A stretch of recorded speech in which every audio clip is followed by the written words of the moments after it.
Ya, bismillahirrahmanirrahim. Assalamualaikum warahmatullahi wabarakatuh.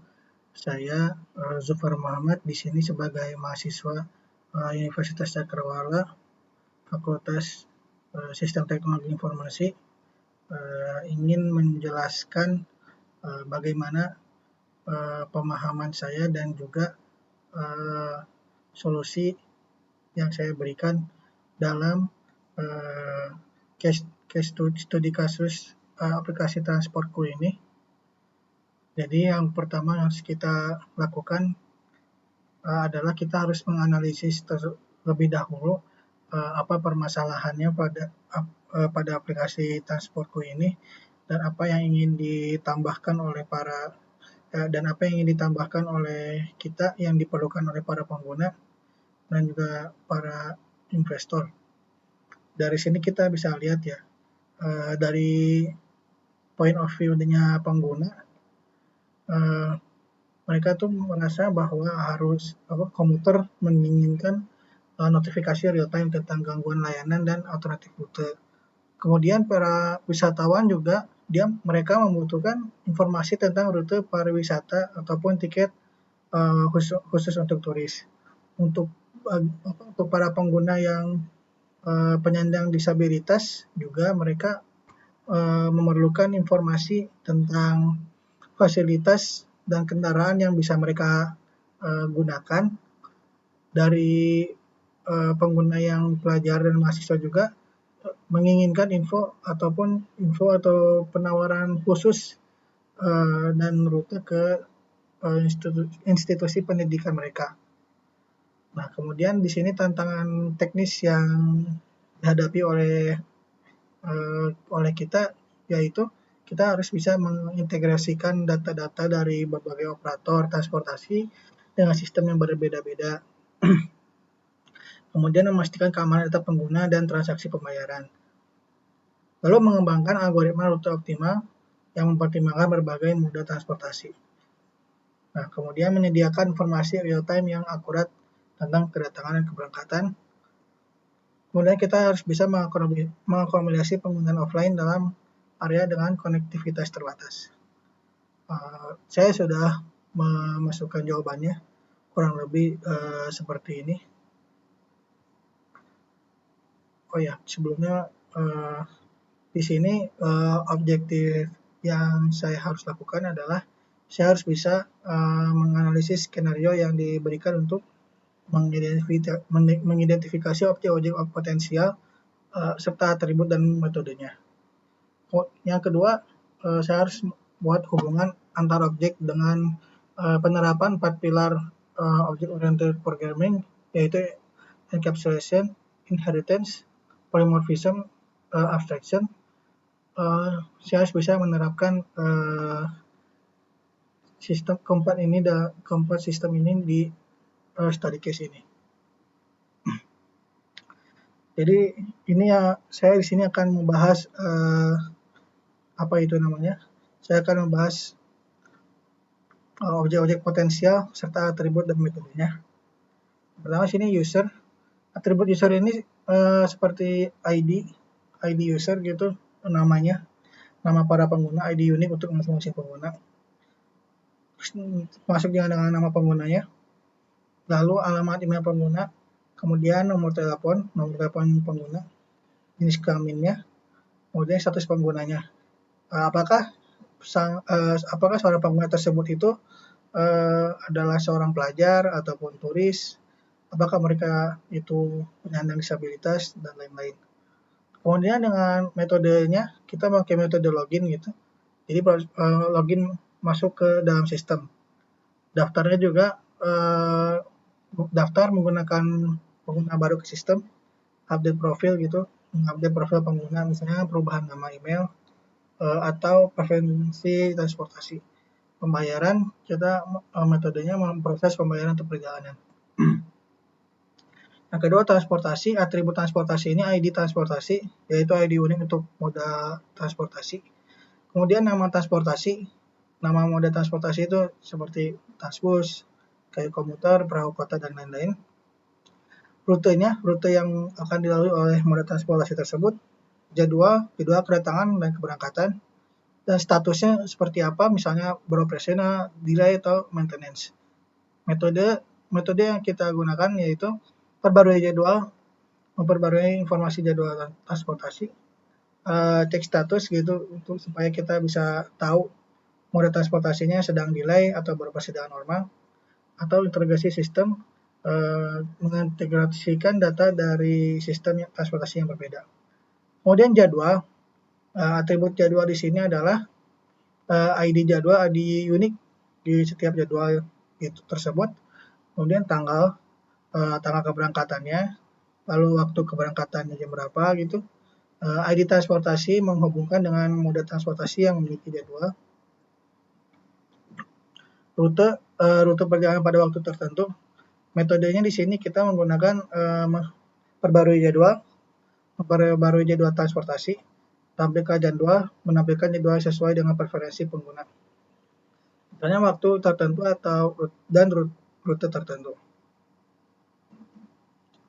Pembayaran, atributnya di sini ID pembayaran, ID unik untuk transaksi pembayaran, ID user, ID pengguna yang melakukan pembayaran, jumlah uang yang dibayar, tanggal pembayaran yang tersebut dilakukan, metode pembayaran, metode yang digunakan untuk membayar, kartu kredit, dompet digital, dan lain-lain. Status pembayaran berhasil, gagal, atau menunggu. Metodenya di sini proses pembayaran untuk perjalanan, cek status pembayaran, mengecek apakah pembayaran tersebut berhasil atau gagal. Integrasi pembayarannya kita mengintegrasikan sistem pembayaran dengan berbagai moda transportasi. Yang kelima, atribut, ID rute, ID unik untuk setiap transportasi. Kemudian atribut yang kedua, nama rutenya itu nama rute perjalanan, panjang rutenya seberapa panjang dari destinasi A ke destinasi B. Terus mode transportasi apa saja menggunakan rute ini. Terus kemudian titik awal rute dan titik akhir rute. Metodenya di sini memperbarui informasi rute, tampilkan rute, menampilkan informasi lengkap mengenai rute tertentu. Kemudian yang nomor 6, notifikasi, atributnya ID pemberitahuan, ID unik untuk pemberitahuan. Jenis pemberitahuannya itu seperti gangguan layanan, jadwal terbaru, rute alternatif. Isi pemberitahuan, isi pesan pemberitahuan, kemudian tanggal pemberitahuan dikirimkan, ID user pengguna yang menerima pemberitahuan. Metodenya mengirimkan pemberitahuan kepada pengguna tentang gangguan layanan atau pembaruan jadwal. Kemudian tampilkan menampilkan pemberitahuan yang belum dibaca oleh pengguna. Atur referensi notifikasi, pengguna dapat mengatur jenis pemberitahuan yang ingin diterima. Misalnya ada gangguan atau info diskon dan lain-lain. Ketujuh, sistem poin loyalitas, ID poin, ID unik untuk poin loyalitas, ID user, ID pengguna yang mengumpulkan poin, jumlah poin yang terkumpul tersebut, jenis poin yang diperoleh, misalnya poin untuk menggunakan transportasi umum atau aksi ramah lingkungan. Tanggal poin yang diperoleh itu kapan gitu. Metode yang kita pakai di sini kumpulkan poin, jadi menambahkan poin pada pengguna saat mereka menggunakan transportasi atau umum atau opsi ramah lingkungan, menukarkan poin loyalitas dengan diskon atau berbagai hadiah lainnya. Cek poin, mengecek jumlah poin yang dimiliki pengguna. Kemudian nomor 8 ada analitik. Atribut analitik di sini tuh ID analitik, ID unik untuk analitik data, jenis analitik, jenis data yang dianalisis, misalnya pola perjalanan, waktu terjebak macet, data pengguna yang diperlukan untuk analitik, tanggal analitiknya, tanggal tersebut dilakukan. Metode yang digunakan di sini memproses data pola perjalanan pengguna, menampilkan hasil analitik mengenai pola perjalanan bottleneck atau tren penggunaan transportasi. Membuat laporan untuk pengembangan keputusan berbasis data tentang pengembangan infrastruktur transportasi. Nomor 9, sistem aksesibilitas. Atributnya di sini ada ID fasilitas, ID unik untuk fasilitas aksesibilitas, jenis fasilitas aksesibilitasnya itu apa, misalnya ada kursi roda, lift, rem untuk aksesibilitas. Lokasinya, lokasi fasilitas aksesibilitas yang tersedia di mana saja, ID transportasi, mode transportasi yang dilengkapi dengan fasilitas ini. Metodenya di sini kita pakai periksa aksesibilitas, memeriksa apakah fasilitas aksesibilitas tersedia di moda transportasi tertentu. Tampilkan aksesibilitas, menampilkan informasi aksesibilitas bagi penyandang disabilitas. Tingkatkan aksesibilitas, meningkatkan fasilitas aksesibilitas untuk memenuhi kebutuhan pengguna. Kemudian dashboard admin. Atribut di sini ada ID admin untuk admin, nama admin yang mengakses dashboard, data penjualan, data penjualan transportasi, data analitik perjalanan pengguna. Tugas terakhir yang dilakukan admin, update jadwal, cek status transportasi, kurang lebih seperti itu. Kemudian metodenya di sini kita pakai lihat laporan, jadi menampilkan laporan analitik dan data transportasi. Kemudian update data, mengupdate data seperti jadwal transportasi atau moda transportasi. Kalau pemberitahuan untuk pengguna terkait gangguan atau pembaruan, jadi itu semua adalah tugasnya seorang admin kepada para pengguna. Jadi kesimpulan yang telah semua saya katakan tadi, kita bisa mengidentifikasi gitu kalau objek potensial dan aplikasi transportku serta atribut dan metode relevan dan kebutuhan sistem. Objek ini mencakup user, transportasi, pembayaran rute, pemberitahuan, sistem poin loyalitas, analitik, aksesibilitas, dashboard admin dan lainnya. Masing-masing objek memiliki atribut yang menggambarkan data terkait dan metode yang menggambarkan tindakan yang dapat dilakukan terhadap objek tersebut. Nah, selanjutnya kita akan bahas hubungan antar objek dalam sistem transportku dan bagaimana penerapan 4 pilar OOP, yaitu encapsulation, inheritance, polymorphism, dan abstraction dapat diterapkan dalam sistem ini serta bagaimana halnya dapat digambarkan dalam UML. Yang pertama, hubungan antar objek. Hubungan antar objek dalam sistem ini menggambarkan bagaimana objek-objek yang ada saling berinteraksi dan bergantung satu sama lain.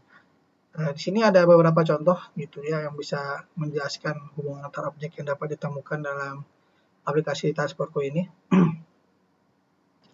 Yang pertama, user memerlukan pembayaran untuk melakukan transaksi.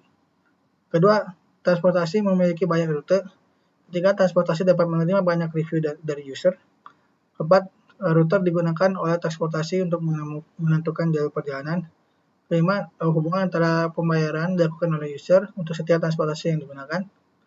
Karena selanjutnya, sistem poin loyalitas dapat dihubungkan dengan user untuk memberi poin pada pengguna yang sering menggunakan transportasi umum atau ramah lingkungan.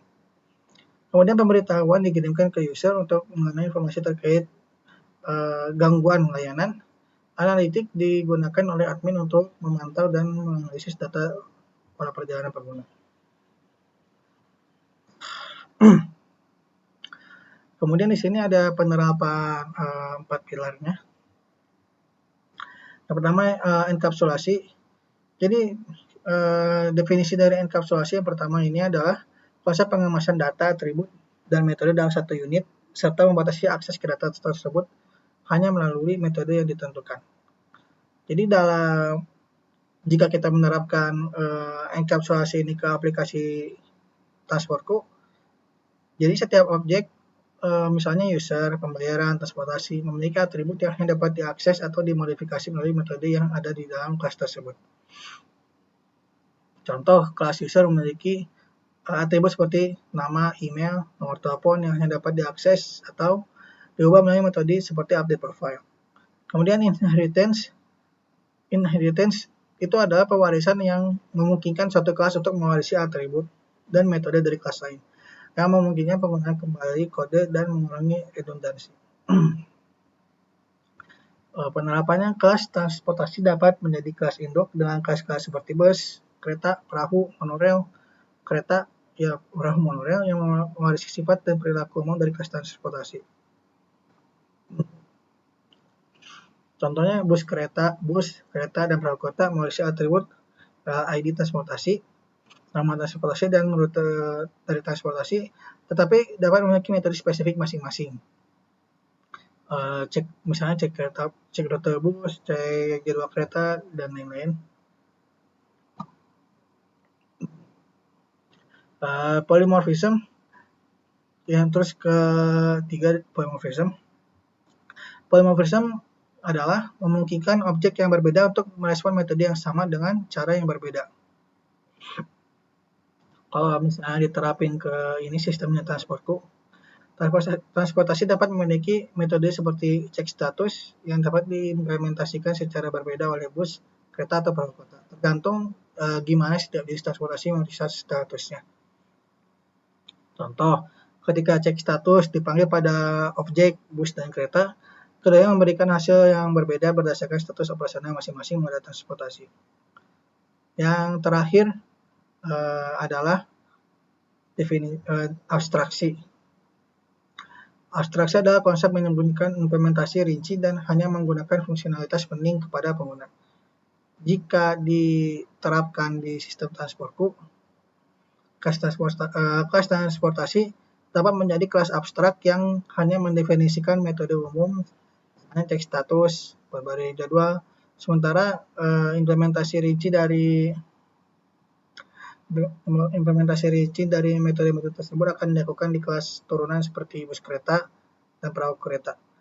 Dashboard admin dapat menggunakan antarmuka umum untuk melihat laporan perjalanan tanpa perlu tahu bagaimana data tersebut dikumpulkan atau diproses. Kemudian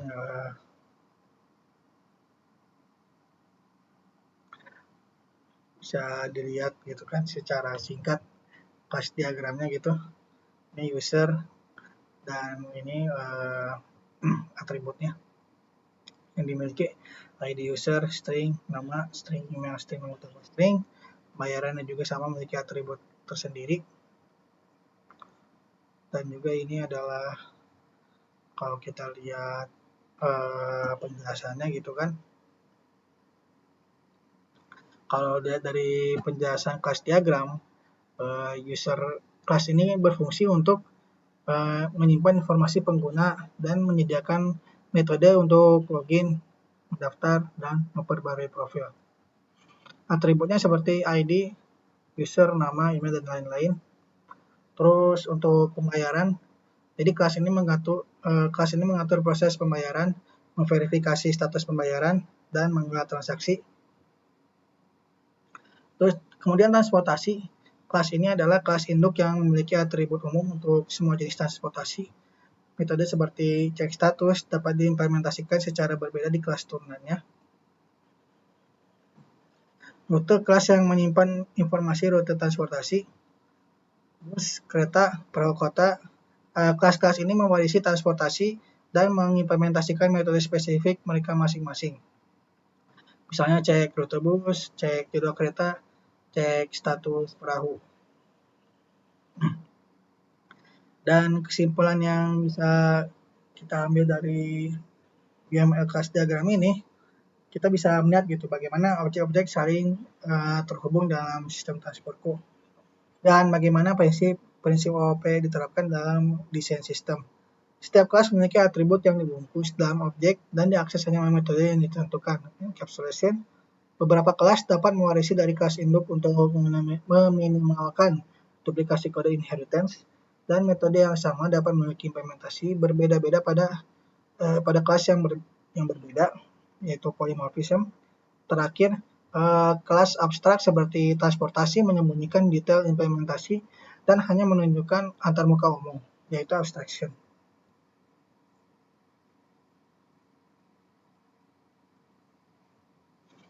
Jadi kurang lebih itu sih yang